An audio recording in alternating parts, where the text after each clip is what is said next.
আমার ছোট বউরে এই হেডফোনটা কিনে দেখি যে একটা বিপদে পড়ছি।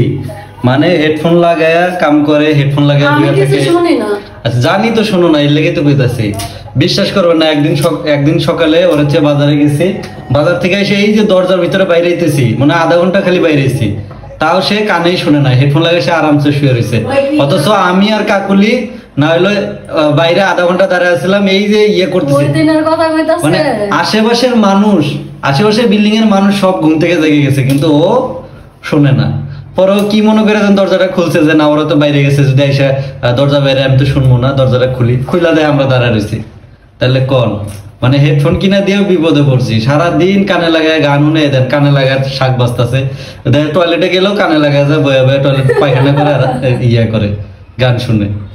এই হলো অবস্থা, বুঝছেন? মানে কি যে একটা বিপদে পড়ছি। আমার যে মানে কি কোন পাগলা কুত্তা যে কামড়াইছিল হেডফোন কিনা দেওয়ার লাইগা, দিয়ে এখন নিজেই বুঝতেছি এটার জ্বালা কত, বুঝছো?